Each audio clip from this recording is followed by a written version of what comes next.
back to the camp. See, Ervik went out with Moy to find clams. I don't know, something to eat. And right now I feel kind of frustrated kasi si Ervik talked to Moy.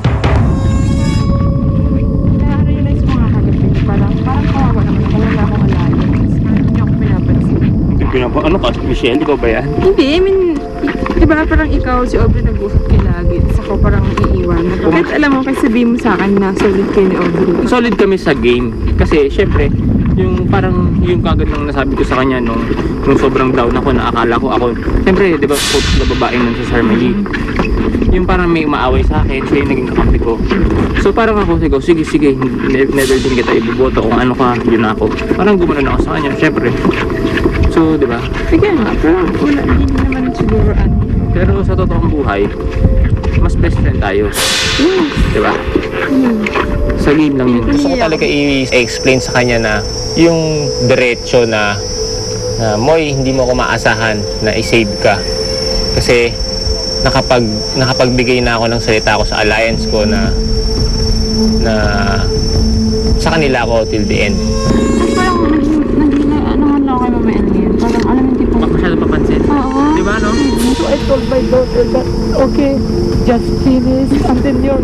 Kaso lang, walang bumibig kundi Yung buhay niya, yung ganito. Kasi dati okay na yun eh. isang beses, alam mo na eh, di ba? Ang sobra siyang papansin mo yun. Yung kanina umaga, nakakainis. No! Ang laman! Napag-usapan namin si Mael, bakit ganun siya, ba't parang anong nangyayari, parang ang weird yung pinapakita niya, parang nagpapaano siya ng sign na ibuboto na siya. Pero alam mo talaga na pakita ang gilas siya eh. Di ba? Ngayon, sa ngayon, naranasan. Hindi, kahit yung dati pa, medyo lang, pero ngayon over na yung pakita niya.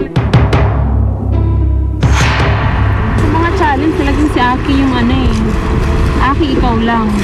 Yun nga eh. Pero kung palusutin niyo pa si Aki sa ano, wala. Kaya ang pangit nga lang, kung iboboto out si Aki, kasi hindi ako nanalo sa kanya na, nanalo ko isang beses pero 3-1, parang na-hurt lang ego ko. Kaya parang ayoko siya iboto eh. Gusto ko siyang talunin, natalo talaga siya, tapos saka ako siya iboboto. Kaya lang, syempre, hindi niya alam na yung solid alliance ko talaga is Solen and Aubrey. Na, syempre, hindi ko naman pwedeng sabihin kasi yun na yung pinaka-secret na game plan namin na si Solen ang isasama namin, hindi si Akihiro. Sinabi niya sa akin, kasi every time na may mananalo, like ako, siya yung second. Kaya sabi niya, pag daw meron pang ibang challenge, kailangan niyang si Akihiro. Kailangan niyang talunin. Kailangan niyang manindigan na matalo talaga si Aki. Kasi patunayan niya sarili niya na hindi siya loser or hindi siya weak. Ano pa plan niyo yung holo ko? Ano ba ito naman yun? So, sino i-vote out siya? Malamang ikaw. Patay mo, Isulin. Oh, yung mga susulin, hindi ko alam eh, makikinig lang ako. Sir Vic kasi honest din siya kay Moy, pero hindi siya nagsasabi ng plans namin na yung pinaka-major plan. Nagbibigay lang siya ng mga idea. Hindi ko alam kung anong sinasabi ni Ervik, pero alam ko, mas tiwala siya na, and lahat sa akin sinasabi na. Kay Moy, possible na nagsasalita siya. Sa top 4, hindi naman ako threat kasi wala naman akong chamba-chamba lang naman yung panalo.